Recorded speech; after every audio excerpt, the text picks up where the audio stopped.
The Kurdish-led Syrian Democratic Forces continue to show fierce resistance as the forces of the Islamist-led Syrian Transitional Government attempt to expand its control in northeastern Syria amid a ceasefire.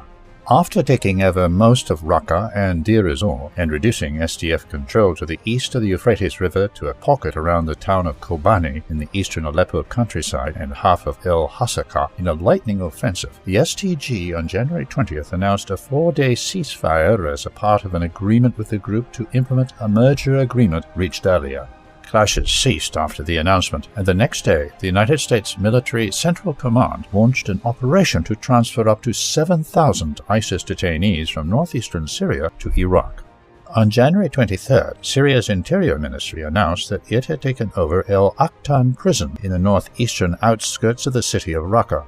On January 26th, all hell broke loose, with the STG attacking the towns of Karab el-Ashik and El Jalabiya to the southeast of Kobani. The drone units of the SDF inflicted heavy losses on government forces, even destroying an entire convoy. The forces failed to capture any of the towns, but took over the Lafarge cement plant to the south of Karab el-Ashik. The STG also launched a fairly large attack on the town of El Safa in the eastern countryside of El Hasaka.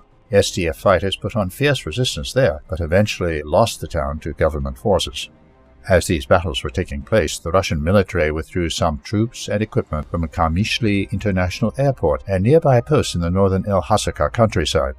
Also on January 27th, Syrian President Ahmad el-Sharaa held another meeting in Damascus with SDF Commander-in-Chief Mazloum Abdi to push the merger process forward. Despite reports of progress, sporadic clashes returned to northeastern Syria the next day.